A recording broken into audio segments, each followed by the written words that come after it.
Hello everyone and welcome back to the channel. E3 is currently taking place as this video goes up. In fact, we'll be halfway through E3 when this video goes live.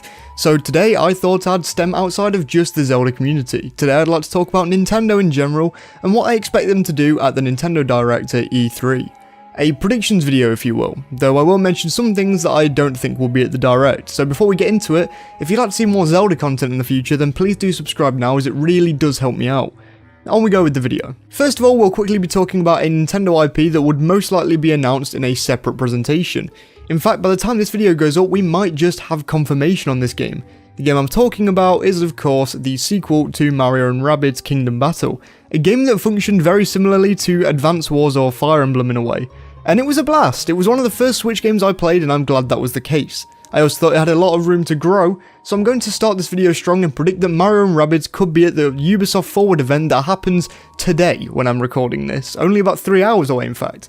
My reasoning here is that it's been 4 years since the original came out, the Rabbids haven't had any coverage since then, and reception on the original was crazy good, so I genuinely think we could see that game announced with a trailer. Not the Mario game that a lot of people would want, but the one that would make a nice little niche fanbase very, very happy. Alright, now let's get on to the Nintendo Direct stuff, shall we? I'm going to be going through a very odd order when I'm going through the Direct. I'll be going in the order that I could imagine the announcements happening in during the Direct.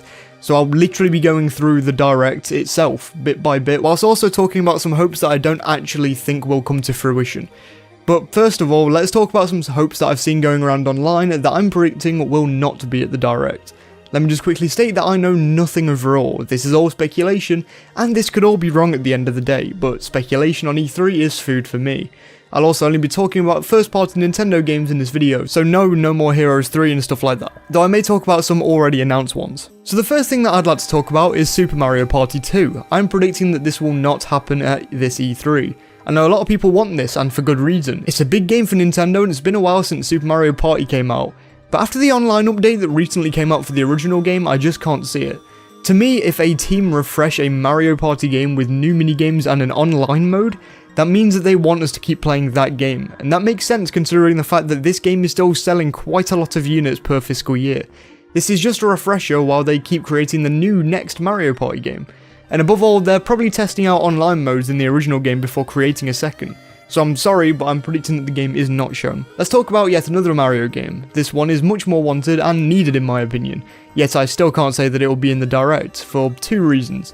Number one is purely because of my pessimism, and again, I could be very wrong here. And the other reason is down to the fact that the last game in the series is still selling so well. Of course, I'm talking about Mario Kart 9. The game that would break hype barriers for a lot of Nintendo gamers. I'd personally love for the next game to be like Mario Kart Ultimate and add everything in every Mario Kart ever. But that's not what we're here to discuss today. But those really are my points. I mean, apart from that, it's entirely possible that a new Mario Kart could come out, so I'm definitely not entirely counting it out, I'll admit that. But since this is my predictions, I'll predict that it is not going to be there, though I definitely understand whether you think it will be there. Then the final Mario game to talk about is an Odyssey sequel, and honestly, if I think it was coming, I think we'd have something by now. I know I'm in the minority that think that Odyssey might not get a sequel with the way it's looking right now, but I'm going to predict it's not at this E3, I'm sorry Mario fans. Pikmin 4, while the game has supposedly been in development for a long time, I can't imagine them revealing it just after Pikmin 3 Deluxe came out, so I'm predicting that's not there either, though again, there's a lot of things in this list that definitely could come true. I'll also be talking about some other things that I don't mention in my actual predictions after my Direct layout thing, so stay until the end to hear that. But now it's time to get into my Direct timeline in a way, talking about my predicted Direct and exactly how it would look. For the final time, I'm not a company mind reader, and I am purely doing this for fun, so please do leave your own Direct layouts in the comment section below. With that, let's get started. First off, we have two characters left in the Smash Bros. Fighters Pass Volume 2, and I think that there's a very fine chance that both of them are actually revealed at this Direct. At E3 2018 we had the Ridley announcement, and most of the presentation was taken up with Smash, so there's that. And at E3 2019 we were given the announcements of both the hero from Dragon Quest and also Banjo, because who could forget that? I just have a feeling that they may announce the final two fighters at the Direct, one at the beginning as usual and one to finish it off. I can even see it being the one more thing. So with that being said, I'm not well versed in Smash characters and what the boundaries are really, so please do bear with me, as I am going to do both of these characters at the start and the end of the Direct. So first of all, I could see them opening up with the announcement of a new Zelda representative for the 35th anniversary. namely Impa from Age of Calamity, a character that seemingly could not escape my feed when Age of Calamity was announced, and I would like that.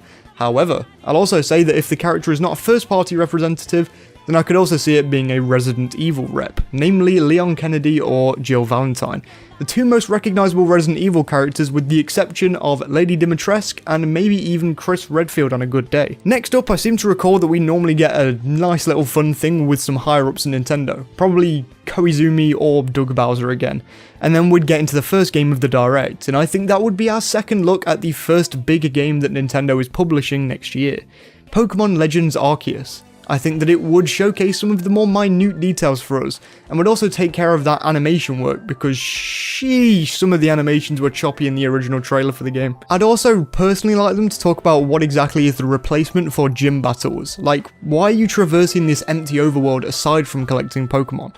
Anyway, let's not get into that today. I then think would lead into a couple of smaller games that Nintendo wants to showcase. I think then would run back into another big Nintendo project, this one being highly linked to my channel. Skyward Sword HD. I think they may show some new quality of life features, not all of them great like we really need them to be, but enough for all of us to go, that's okay I guess. I'm no longer going to say when I think indie games and third-party ports will be, since that would genuinely just be a waste of everyone's time. But next up, I think would be a trailer for Mario Golf, just giving us even more of a look at the game. Just cycling through some even smaller details, considering we've actually been given quite a lot of details about Mario Golf already, really. But I think the next big thing will be a slight tease at the next Kirby game. Now this one is a rather bold prediction I'll admit, since the Fighters game came out last year and the team were working on Star Allies a year after its release in 2019. Not to mention I'm not a huge fan of the series, so I have less knowledge there. So call this one a hunch really. Next up would be the Age of Calamity DLC that we literally need news on at this point, since the first wave of characters and other stuff comes out this month. I won't state the characters that I think they'll be like Smash, but I do think that there'll be 2 characters in the first wave, and we'll get a small look at them before swiftly moving on. Now that we're in the middle of the Direct, I believe that it will be a toss-up, but I do think that a new Fire Emblem game could get a teaser, whether it's a remake or a new game in the Switch engine that was used for 3 Houses. And I would personally love either, since I'm a newlywed Fire Emblem fan, and they announced 3 Houses long before release, so we'll have to wait and see there, but I'm quite hopeful of that one actually. I also think a new trailer for Pokemon Brilliant Diamond and Shining Pearl could then make an appearance. An abrupt one, but one nonetheless. And I don't think it would give us much of a look, apart from looking at some more areas in Sinnoh in the chibi art style. Then I think we could see a trailer for the newest Xenoblade game. Kinda. Again, as with Fire Emblem, I've only just been introduced to the series with the original game's definitive edition. And to be honest, I've heard really good things about the other games, so what better idea than to simply port Xenoblade X, one of the final first-party original Wii U titles left on the system, making the Switch the system for Xenoblade. An extra story could also be added along with this, as Monolith did with the game last year. Some may be wondering how Monolith could do this, but my answer is that they have a huge team now, some working on Breath of the Wild 2, some working on the next mainline Xenoblade presumably. So it wouldn't surprise me if the original game's definitive edition devs have been working on X's port to get out by the end of spring next year. Now we're coming up onto the end of the Direct. Tensions are high, what could there be? There's not much left now, the screen turns to black and a faint sound is heard. And Crash is announced for Smash, for no other reason except, why the heck not? The final character in the same pass as Steve and Sephiroth.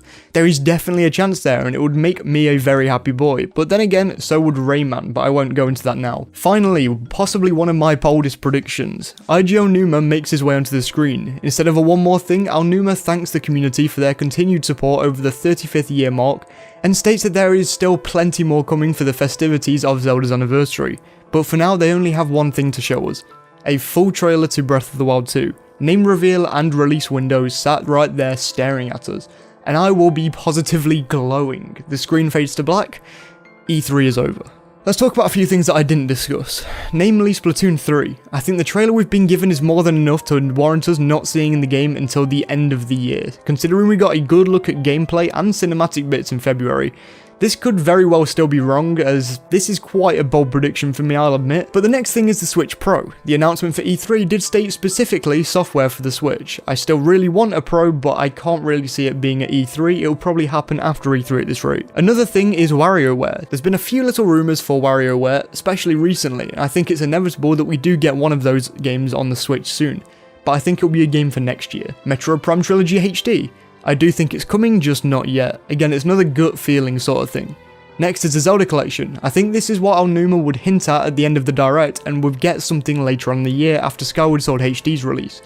Again, just another hunch. Unless I've missed anything out, I've also missed Metroid Prime 4, purely because I still think the game is due a real trailer, though I don't think that it's yet. I think that it'll be suited to be the big thing at a September direct or something like that, and I also think I'd like it that way. Sorry Metroid fans. The last thing would be the Donkey Kong rumours, and even if they are working on a Donkey Kong game, I'd expect to see it next year instead of this year.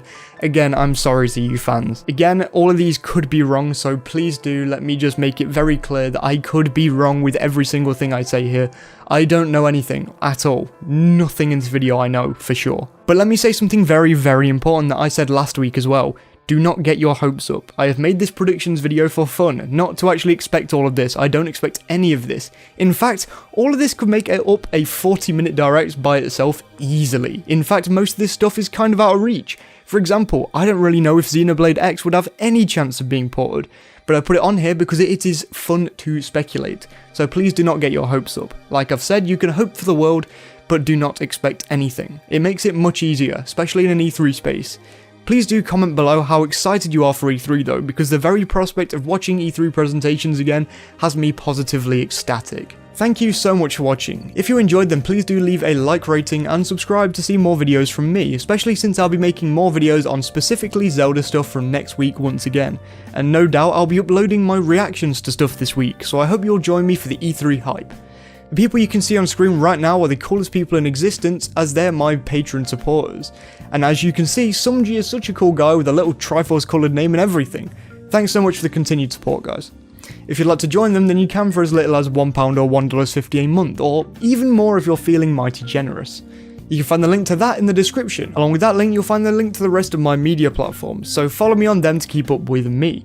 So for the last time, before Nintendo's E3 Direct, I will see you all soon. Keep your fingers crossed, and please do stay safe.